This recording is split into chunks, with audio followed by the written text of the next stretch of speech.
Bonjour, ravi de vous retrouver avec les petites vidéos thématiques de vivre cru. Alors aujourd'hui, un sujet qui me tient beaucoup à cœur, dont je n'avais pas énormément parlé jusqu'à maintenant, c'est l'hydratation. L'hydratation du corps, quelle est son importance et que signifient des signes importants pour le corps de déshydratation, de soif. Qu'est-ce que la soif et qu'est-ce qu'elle signifie? Alors ce qu'il faut savoir, c'est qu'un corps en bonne santé devrait contenir dans les 65-70% d'eau à peu près en pourcentage de poids corporel. Les masses grasses stockent très peu d'eau. Donc en préambule, sachez que plus vous avez une masse grasse et moins vous aurez d'eau en circulation, de fluide en circulation dans votre corps, en pourcentage de masse, bien sûr. Et donc on peut voir vraiment des différences très importantes selon les personnes, puisque dans la dernière vidéo je vous parlais un petit peu de composition corporelle. Au niveau du pourcentage d'eau, ça va de 40-45% pour des personnes vraiment grasses et très déshydratées à 72-73% dans certains cas pour des personnes maigres et très bien hydratées. Moi personnellement, selon les jours, je tourne aux alentours de 69-70%, donc ça me va très bien. Et pourquoi est-ce que l'eau a une telle importance dans notre corps? Eh bien déjà, vous voyez, ça correspond à 70% à peu près de notre composition corporelle. Et c'est-à-dire que l'eau est essentielle dans tous les échanges qui se passent entre nos cellules, dans tous les échanges, dans toutes les catalyses qui se passent au niveau du corps, dans les processus de digestion. Je ne vais pas faire un topo, il suffit que vous regardiez eau sur Wikipédia au niveau importance du corps, de l'eau pour le corps. Mais là, dans cette vidéo, je voudrais plutôt parler de la déshydratation et de la soif, plus spécifiquement. Qu'est-ce que ça veut dire quand on a soif? Eh bien, quand on a soif, le corps utilise l'eau en grande partie. Pourquoi est-ce qu'on a besoin d'apporter de l'eau au corps? C'est pour diluer les toxines. Donc, je vous propose un petit exercice. Maintenant, au lieu de dire « j'ai soif », se dire « aujourd'hui, je suis empoisonné. Je suis victime d'un empoisonnement par les toxines. » Et ainsi, vous allez vraiment pouvoir voir un petit peu l'influence de certains aliments, de certaines pratiques sur votre déshydratation et donc votre empoisonnement, et en tirer des conclusions. Par exemple, vous mangez un aliment et quelques heures après vous êtes assoiffé, vous avez un besoin énorme de boire, c'est qu'il y a un problème, c'est qu'il y a un gros problème. Je vous prends un petit exemple, par exemple, un truc tout bête, vous mangez des fruits secs. Vous mangez des fruits secs, vous allez voir quelques heures après, ou même assez rapidement après, avoir une très grande soif. C'est normal, quand on dénature un produit, il est complètement déséquilibré. Et si je devais faire une dénaturation, je choisirais en priorité certainement pas d'enlever l'eau d'un produit, étant donné que l'eau est absolument nécessaire à la vie. On peut réduire la quantité de fibres d'un aliment, je ne suis pas pour du tout, vous le savez, je suis contre toute forme de dénaturation, mais on peut enlever les fibres d'un aliment et il n'y aura pas de préjudice si c'est à côté de ça, on a une nourriture extrêmement riche en fibres. Par contre, si on enlève l'eau d'un aliment, on va le payer immédiatement. L'empoisonnement de l'organisme sera immédiat. Les doses de nutriments apportées ne seront pas équilibrées par la quantité en eau correspondante. Donc vous mangez des fruits secs. Ou un petit exemple, par exemple pour moi, comment j'ai pu déterminer dans mon alimentation, qu'est-ce qui me convenait, qu'est-ce qui ne me convenait pas. L'ail par exemple, l'ail sent très bon pour moi, et puis je dois être habitué culturellement, je viens du sud, un pays d'oignons et d'ail. Donc l'ail me plaisait beaucoup. Simplement, quand je me prenais de l'ail, quand je mangeais ne serait-ce qu'un tout petit peu d'ail, quelques heures après, j'étais absolument assoiffé, déshydraté. J'avais une soif extrêmement intense, une envie de fruits juteux et ainsi de suite.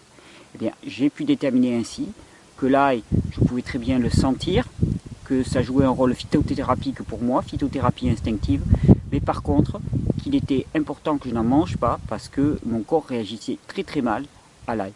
Et donc ici vous allez pouvoir passer en revue pas mal d'aliments que vous consommez. Bon, bien sûr, si vous consommez du sel, alors là c'est fichu d'avance puisque le sel est là dans la plupart des produits pour nous faire consommer plus d'eau.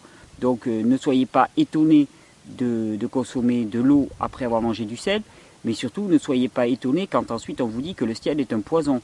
puisqu'il y a nécessité par l'organisme de diluer les toxines, et c'est donc qu'il y a empoisonnement. Donc je ne saurais trop insister sur la qualité de l'hydratation de l'organisme. Choisissez vraiment en priorité des produits qui ont toute leur eau.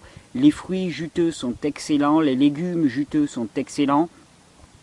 On sort de l'été, mais il y a encore de très très belles pastèques, un fruit extrêmement alcalin aussi, je vous le conseille fortement à tester, en tout cas la pastèque.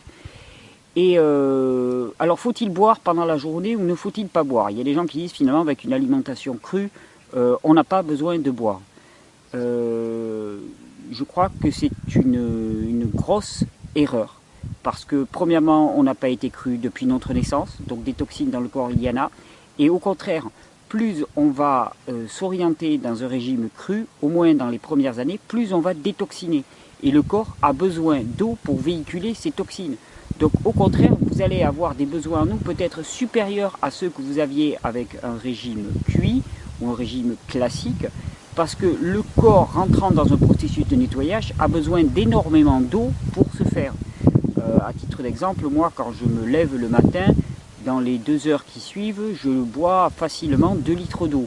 Et sur la journée, je bois entre 2 et 3 litres d'eau facilement, plus énormément de fruits juteux, de légumes juteux. Donc vous imaginez, je n'urine pas tout le temps. Alors un bon critère, parce qu'on peut se dire comment est-ce qu'on sait si on a assez bu. Alors il y a un beau critère qui est donné par les hygiénistes et que j'aime bien. Premièrement, on voit assez si on urine à peu près 8 à 12 fois par 24 heures. Donc il suffit de compter. Vous allez me dire c'est très, très subjectif.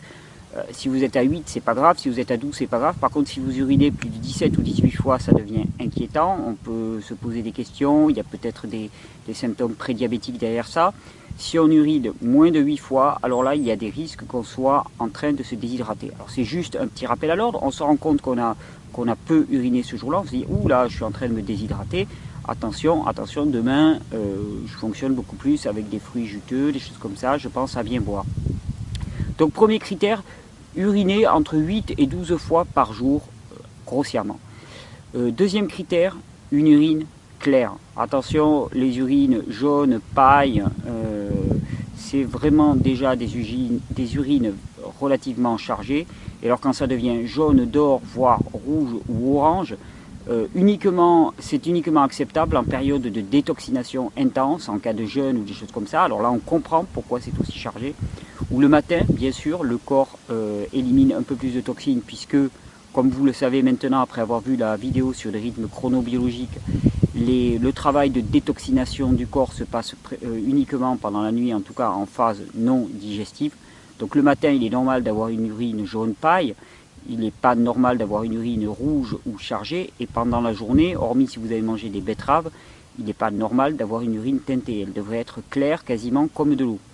Donc premier critère, uriner 8 à 12 fois. Deuxième critère, une urine très claire. Et troisième critère, alors là un peu plus subjectif, c'est uriner un volume suffisant. C'est-à-dire, si vous avez besoin d'uriner, que chaque fois c'est des toutes petites quantités, même pas un demi-verre, alors là c'est inquiétant. Par contre, uriner une quantité suffisante, alors il n'y a pas de quantité, c'est à chacun de le ressentir, mais il y a un bien-être que l'on ressent à uriner de manière suffisante, ça parle directement à chaque individu. Donc voilà 3 petits critères qui sont pas mal pour savoir où on en est au niveau de son hydratation. Le petit message aussi que je voulais vous passer aujourd'hui, c'est pensez bien que soif égale empoisonnement, égale toxicité accrue de l'organisme et nécessité de diluer cette toxicité.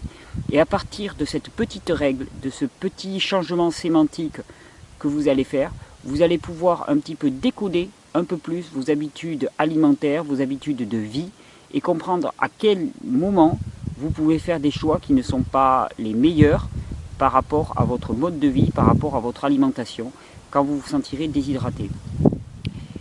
Cette vidéo aussi s'avère un petit peu pour les prochaines dans lesquelles je vais revenir un petit peu sur les aliments dénaturés plusieurs fois. Et donc voilà, il était important pour moi de poser cette notion d'hydratation, hydratation suffisante. Qu'est-ce que c'est? Donc boire de l'eau claire, comment est-ce qu'on sait qu'on a assez bu? Ne pas se forcer à boire, mais pour boire assez. Alors, mais c'est instinctivement, on le sent. Et surtout, il y a un moment où on commence à boire, on a soif, et on a l'impression que l'eau passe toute seule. Il n'y a aucun effort à faire, ça glisse tout seul, surtout quand on a fait un effort dehors, au chaud et tout. Ça passe immédiatement. Et puis, il y a un instant où on commence à sentir que finalement, on doit faire un petit effort de déglutition très léger. Mais là, ça suffit. Ça, c'est le signal que, voilà, on a assez bu pour ce coup-là.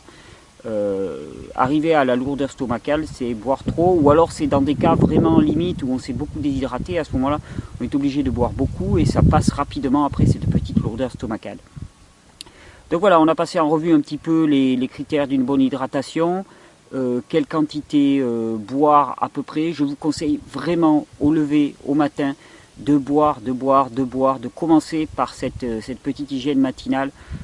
Commencez par boire, même si vous ne changez rien à votre mode de vie encore, commencez simplement par boire au moins 1 litre et demi d'eau. C'est une phase, quand vous vous réveillez, vous êtes encore en pleine détoxination et votre corps a besoin d'énormément d'eau pour évacuer ces toxines. Donc pensez à lui octroyer cette eau, c'est essentiel, c'est un tout petit réflexe, on s'y habitue très vite. En hiver, pour ceux qui veulent, vous pouvez la tiédir légèrement. Moi personnellement je ne le fais pas, mais voilà, vous pouvez la tiédir légèrement. À quelle température boire? Évidemment, la meilleure température, c'est la température ambiante de l'appartement dans lequel vous êtes, de la maison dans laquelle vous êtes, ou de la source dans laquelle vous puisez, si je vous le souhaite. Voilà, je vous souhaite une très bonne journée, à très bientôt avec les petites vidéos thématiques de Vivre Cru.